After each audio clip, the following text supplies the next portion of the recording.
प्रणाम और नमन करते हुए कार्यक्रम की शुरुआत करता हूं। तो मित्रों, कैसा लग रहा है आप लोगों को? कुछ हो रहा है? तो फिर अपनी भावनाओं को व्यक्त करते हुए पूरी तालियों की गड़गड़ाहट के साथ राजीव दीक्षित साहब को मंच पर बुलाएं।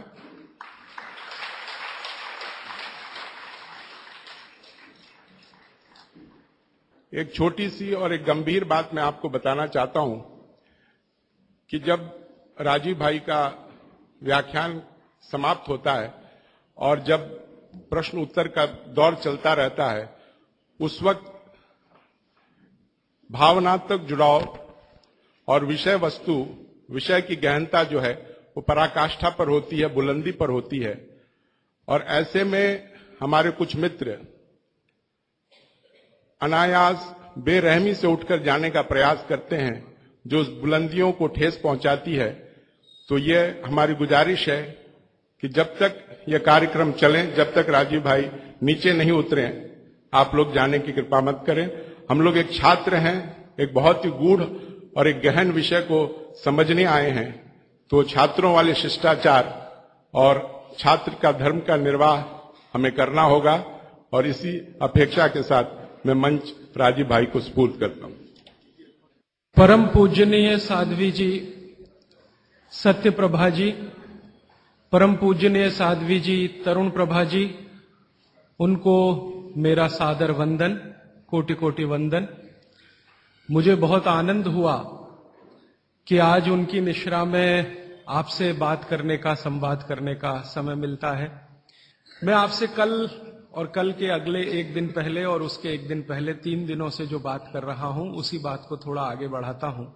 और आज की बात मैं आपके लिए बहुत महत्व की मानता हूं।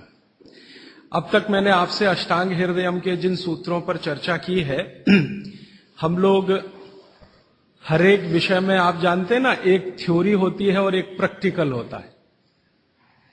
तो अब तक आप समझिए कि मैं आपसे थ्योरी की बात कर रहा था और थोड़ी सी बात और करूंगा थ्योरी की जो बची हुई है। फिर उसके बाद आज मैं आपसे कुछ प्रैक्टिकल बात भी करूंगा। अगर मैं एक और भाषा में बात करूं तो आप में से कोई लोग अगर वकालत के पेशे में हो, वकील हो, तो आप जानते हैं कि कोर्ट कोई फैसला सुनाता है, जजमेंट देता है, तो उसका एक ऑपरेटिव पार्ट होता है, फंक्शनल ऑपरेटिव पार्ट। वो अब शुरू होगा आज से, ऐसा आप कह सकते हैं। Please mobile phone switch off कर दीजिए। साध्वी जी आज हमारे बीच में हैं, आप इस बात के लिए आज छूट नहीं ले सकते। तो अब तक मैंने आपसे जो कहा है वो सूत्र रूप में थोड़ा सा सिद्धांतिक बातें, लेकिन सरल भाषा में विज्ञान के साथ पेश करने की कोशिश की, समझाने की कोशिश की। आज कुछ ऐसी बातें जो दैनिक जीवन में आप प्रयोग करें। इन सूत्रों का प्रयोग तो करना ही है, इसके लिए तो कोई विकल्प नहीं है, लेकिन इन सूत्रों के आधार पर आगे भी बहुत कुछ है जो भागवत जी ने कहा है। साध्वी जी चूंकि यहां पर है तो उनकी जानकारी के लिए एक छोटी सी बात जो आपके लिए पुरानी लगेगी, शायद उनके लिए नई होगी। और मैं उनको इसलिए भी ये कहना चाहता हूं कि वो अपने व्याख्यानों में हर बार ये बातें सैकड़ों लोगों तक कह सकती हैं। साध्वी जी, यहां पर हम लोग बात कर रहे हैं 3500 साल पहले भारत में एक महान व्यक्ति हुए। उनका नाम था महर्षि बागभट्ट। उनकी लिखी हुई 2 शास्त्रीय पुस्तकों पर हम चर्चा कर रहे हैं। एक उनकी पुस्तक है अष्टांग हृदयम, दूसरी पुस्तक है उनकी अष्टांग संग्रहम। ये दोनों पुस्तकों में महर्षि बागभट्ट ने 7000 सूत्र लिखे हैं, संस्कृत में लिखे हैं। ये सूत्र हमारे जीवन से जुड़े हुए हैं।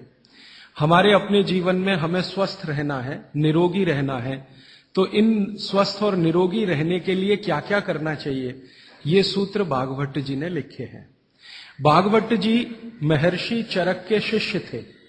चरक ऋषि का नाम हम सब जानते हैं। चरक ऋषि के वो शिष्य थे और सबसे बेहतरीन शिष्यों में उनकी गिनती होती है, सबसे इंटेलिजेंट माने जाते हैं। चरक ऋषि ने जितना शोध कार्य किया, बागभट्ट जी ने उससे भी ज्यादा किया। 135 वर्ष उनकी आयु रही।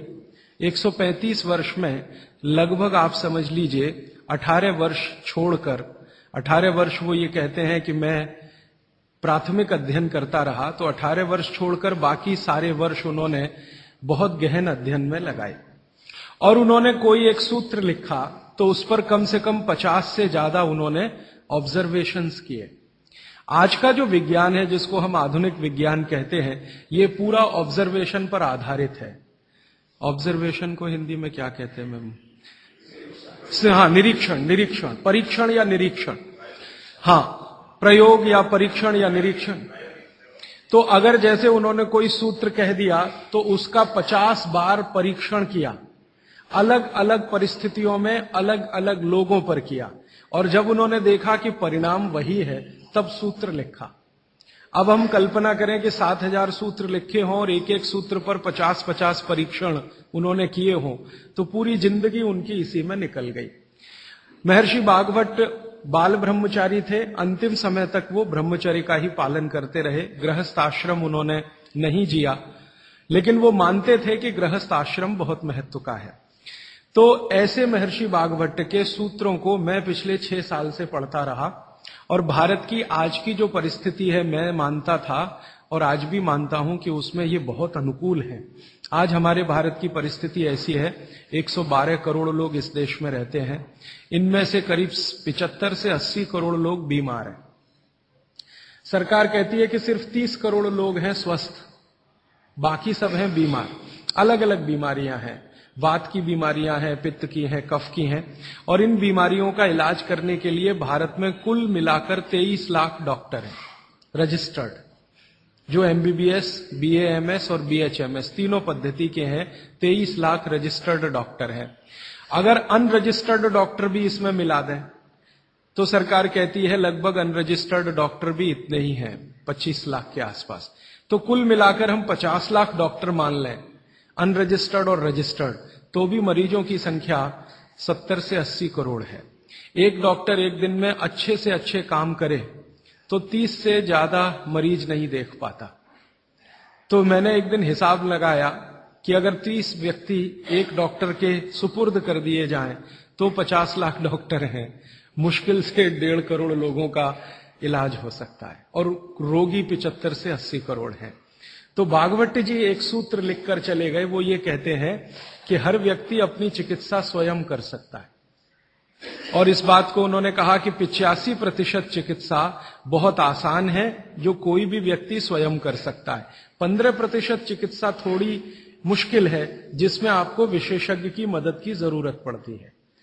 तो मैंने सोचा क्यों ना ये 85% चिकित्सा जो आसान है वो लोगों तक पहुंचाई जाए। इस दृष्टि से ये व्याख्यान श्रृंखला आयोजित की है। यहां पर श्रीमती प्रभा देवी जयप्रकाश जी के नाम से चलने वाला एक ट्रस्ट है, उसके मुख्य व्यक्ति मेरे साथ हैं श्री शुभकांजी दास, और उनके पुत्र हैं प्रदीप भाई, और उनके सब सहयोगी निरंजन भाई और मेघानी जी, इन सब ने मिलकर ये आयोजन किया। और मेरे जीवन का ये पहला व्याख्यान है जो मैं इस विषय पर दे रहा हूं। इसके पहले इस विषय पर मैंने कहीं बात ही नहीं की, क्योंकि अभी तक तो मैं अध्ययन ही करता रहा, और ये बात करने का ऐसा हो गया कि एक दिन मैं शोभाकांत जी के घर खाना खा रहा था, प्रदीप भाई के साथ बात हो गई कि क्यों ना इस विषय पे बात किया जाए, तो ऐसे ये तय हो गया अनायास। लेकिन मुझे लगा कि ये शायद सार्थक हुआ। कई लोगों ने मुझे कहा, और खासकर बाबूजी माने शोभाकांत जी ने मुझे कहा कि तुम पुराने भाषण देना बंद कर दो, वो जो पेप्सी कोका कोला वाले और विदेशी स्वदेशी वाले या WTO वाले ये ही कहो। शायद बहुत लोग ऐसा कहते हैं। अगर ऐसा सबका मन बना तो शायद इस विषय में मैं आगे भी और ज्यादा गहराई से रिसर्च करके बात करता रहूंगा। तो अब तक हमने 3 दिन की व्याख्यानमाला पूरी की है, आज चौथा दिन शुरू हो रहा है। तो कल तक के जितने सूत्र थे वो एक बार मैं आपको दोहरा दूं ताकि आपको याद हो जाए। कल का सबसे पहला महत्व का सूत्र मैंने बोला था कि आप खाना खाने के बाद पानी ना पिए, पानी हमेशा 1.5 घंटे के बाद पिए। कारण मैंने उसका बहुत विस्तार से बताया था, उसमें दोबारा जाने की जरूरत नहीं है। वो पहला सूत्र था कल का। दूसरा सूत्र था कि पानी जब भी पिए तो घूट घूट भर के पिए, एक एक सिप लेकर पानी पिए, जैसे आप गर्म दूध पीते हैं या गर्म चाय या गर्म कॉफी पीते हैं, और उसका कारण भी मैंने आपको समझा दिया था। तीसरा सूत्र है कि आप जब भी पानी पिए तो ठंडा ना पिए, कभी भी ठंडा पानी ना पिए, हमेशा गुनगुना पानी पिए। वैसे जैन दर्शन में इसी को पक्के पानी की कहा जाता है, इसको बात वो बिल्कुल वैज्ञानिक है। भागवत जी भी उसका समर्थन करते हैं। हमेशा गुनगुना पानी पीने की कोशिश करें।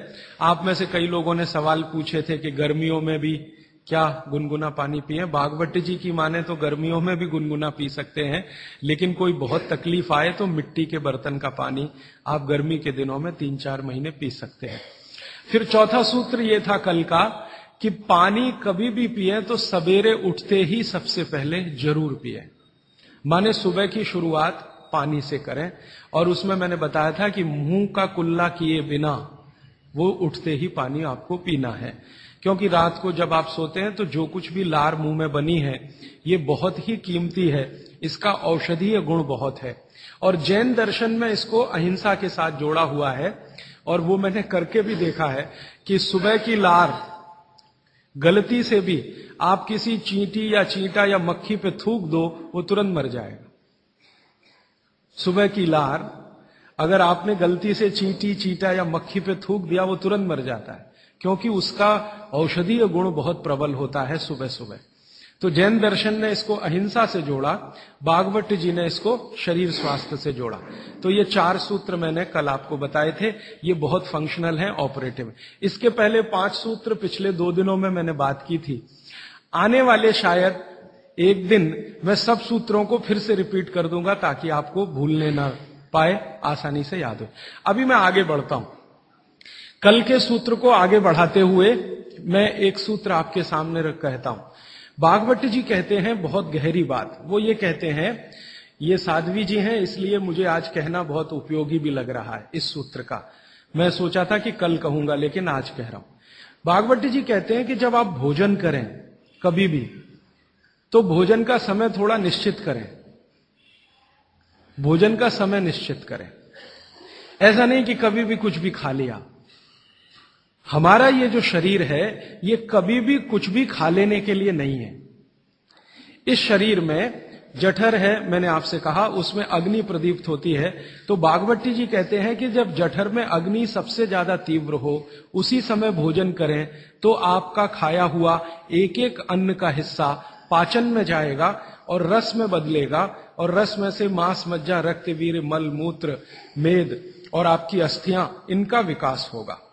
तो कभी भी कुछ ना खाएं। ये पद्धति भारत की नहीं है, ये यूरोप की है। यूरोप में डॉक्टर्स हैं, वो हमेशा कहते हैं कि थोड़ा थोड़ा खाते रहो, कभी भी खाते रहो। हमारे यहां ये नहीं है, थोड़ा थोड़ा खाते रहो, कभी भी खाते रहो। आपको दोनों का अंतर समझाना चाहता हूं। भागवत जी कहते हैं कि खाना खाने का समय निर्धारित करें, और समय निर्धारित होगा उससे जब आपके पेट में अग्नि की प्रबलता हो, जठर अग्नि की प्रबलता हो। भागवत जी ने इस पे बहुत रिसर्च किया, और वो कहते हैं कि 1.5-2 साल की रिसर्च के बाद उनको पता चला कि जठर अग्नि कौन से समय सबसे ज्यादा तीव्र होती है। जठर अग्नि कौन से समय सबसे ज्यादा तीव्र होती है?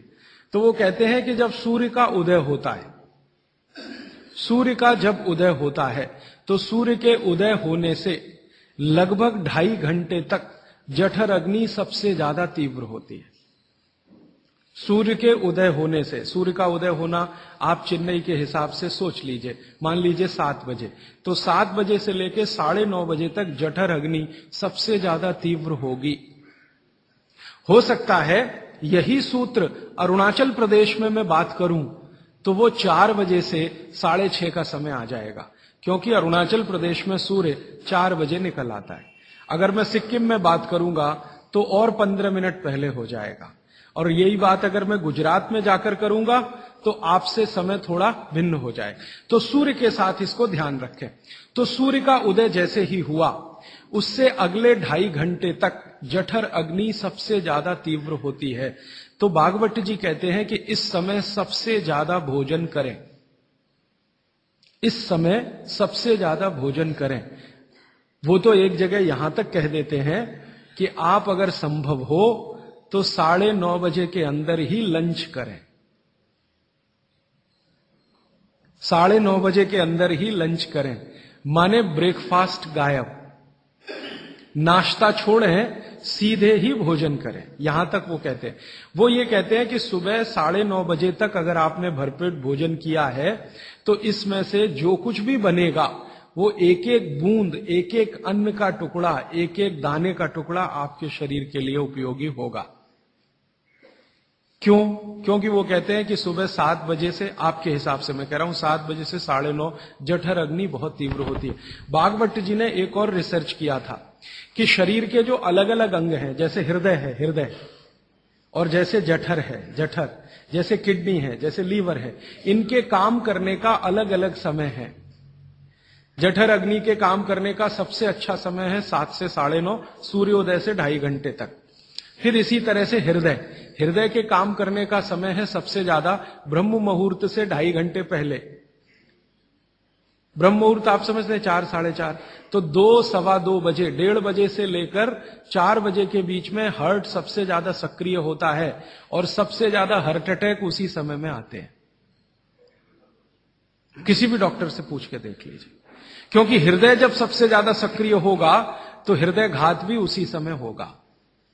इसलिए 99% हार्ट अटैक अर्ली मॉर्निंग्स में ही होते हैं, क्योंकि हृदय के काम करने का उस समय सक्रियता सबसे ज्यादा है।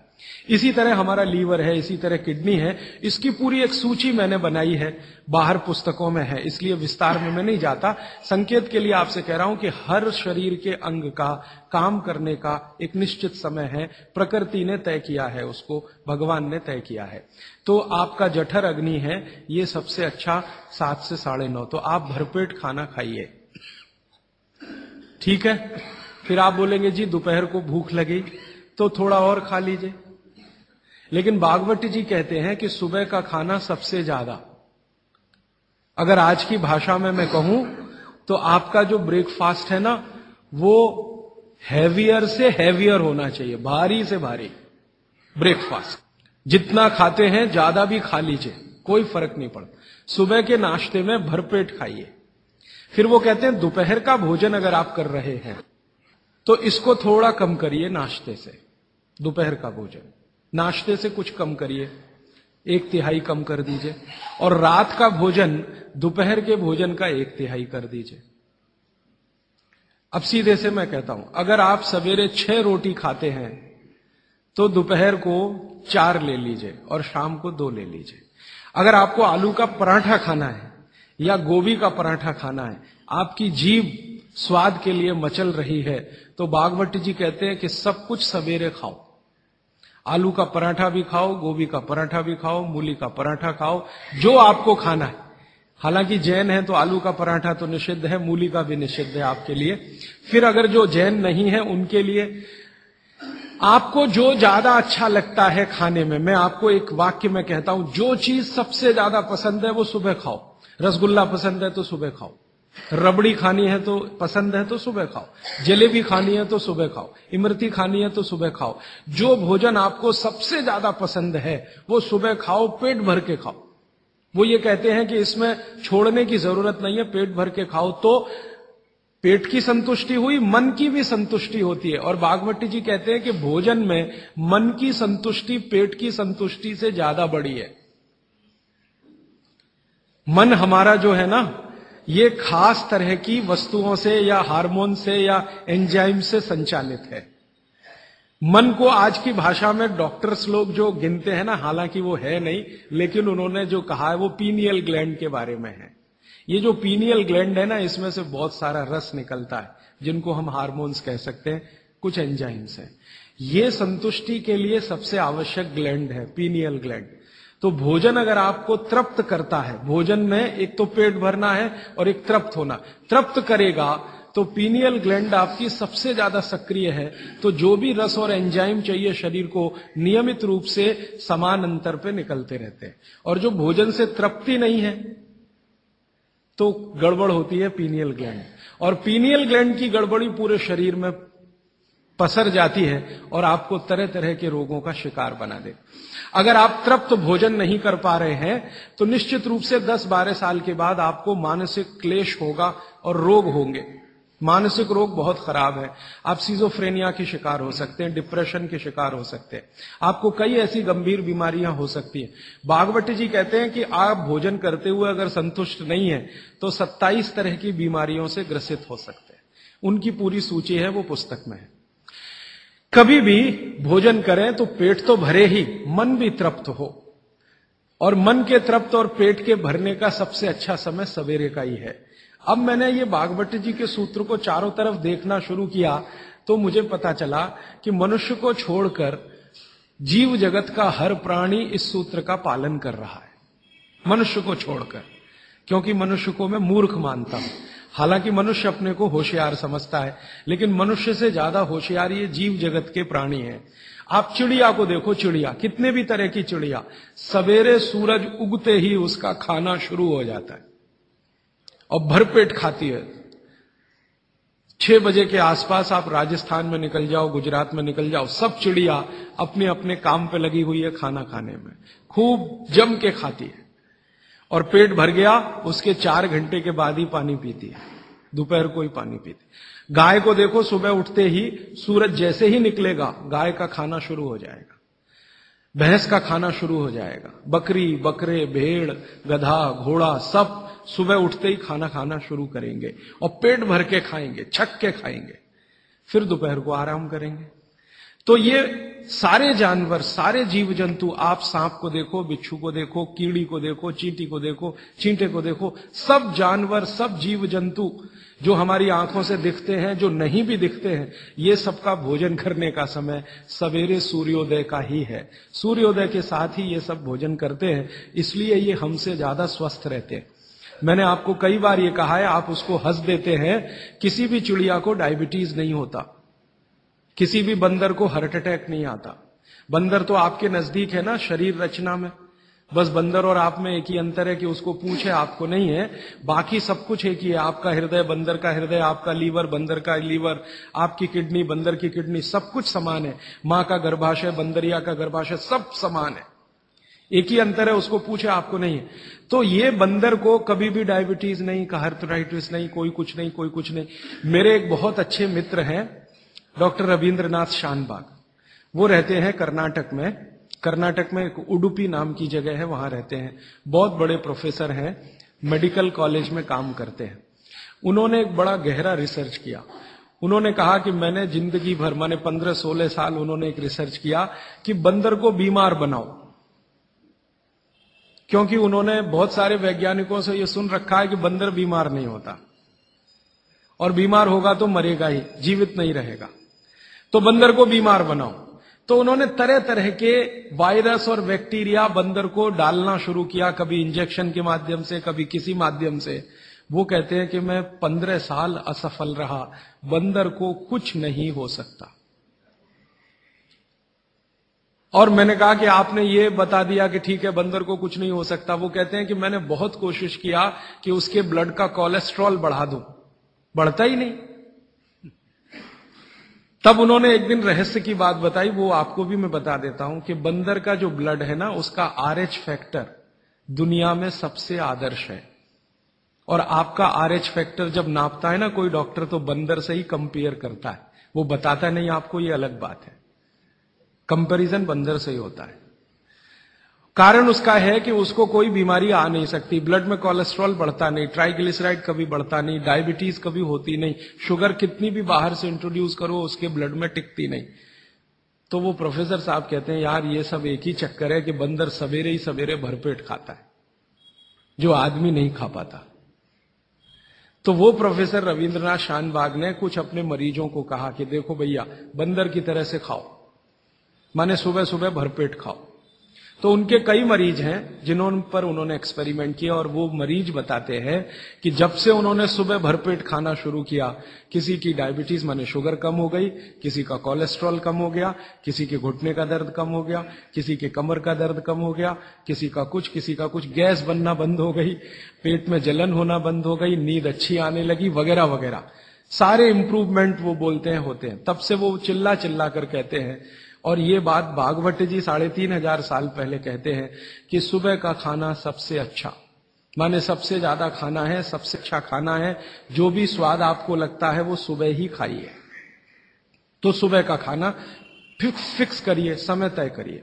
तो समय मैंने आपको बता दिया, सूरज उगा और 2.5 घंटे तक, माने 9:30 बजे तक, ज्यादा से ज्यादा 10 बजे तक आपका भोजन हो जाना चाहिए। और ये भोजन तभी होगा जब आप नाश्ता बंद करेंगे।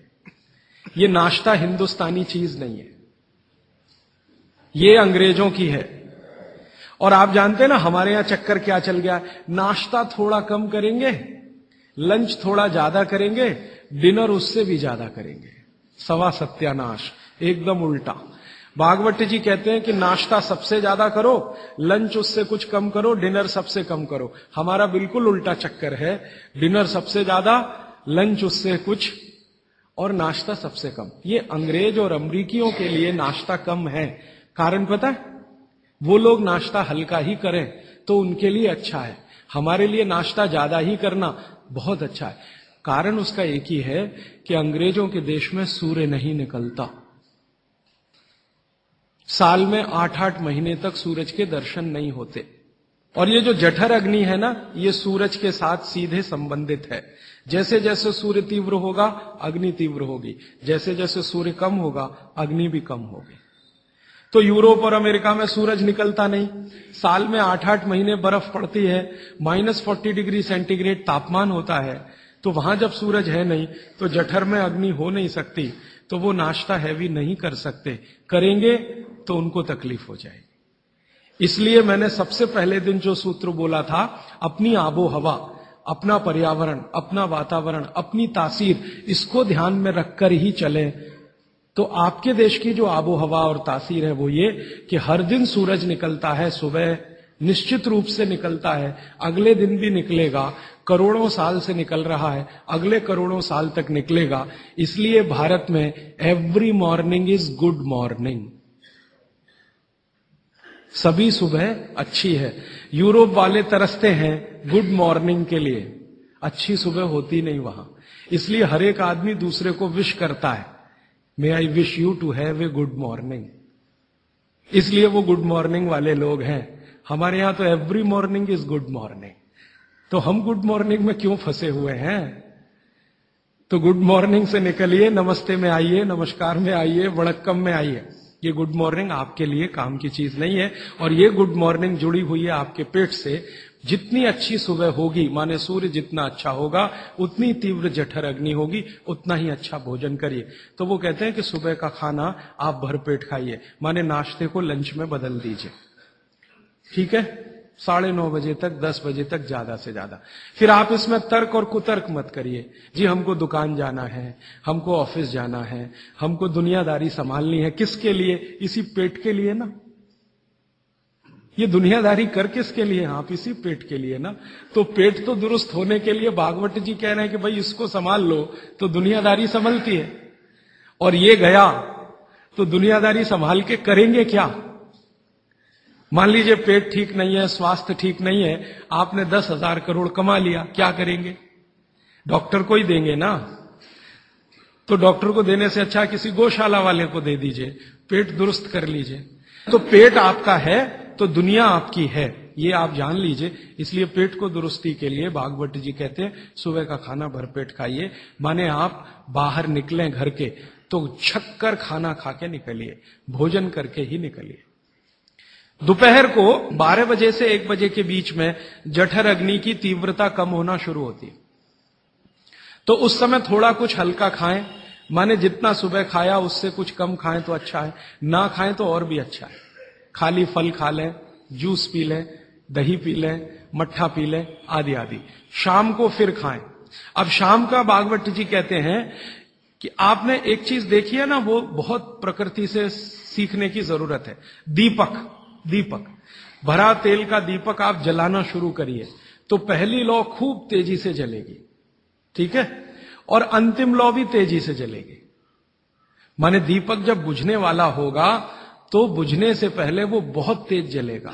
यही पेट का भी नियम है। जठर अग्नि सुबह सुबह बहुत तीव्र होगी और शाम को जब सूर्यास्त होने जा रहा है तब भी तीव्र होगी, बहुत तीव्र होगी।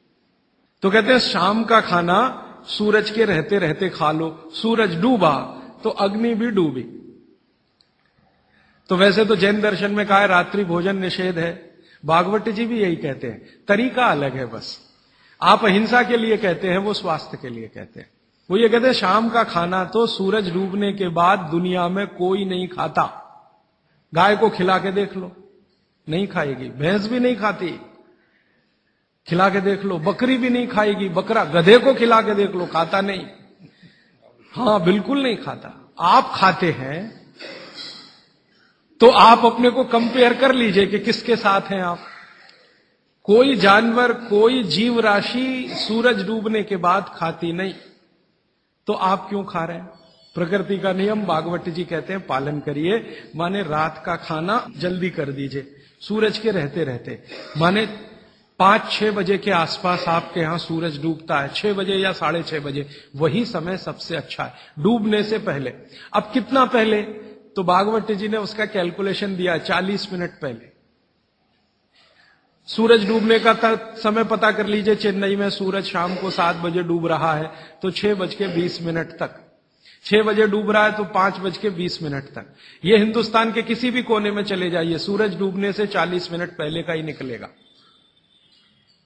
तो 40 मिनट पहले शाम का खाना खा लीजिए, और सुबह का तो सूरज निकलने के 2.5 घंटे तक कभी भी खा लीजिए।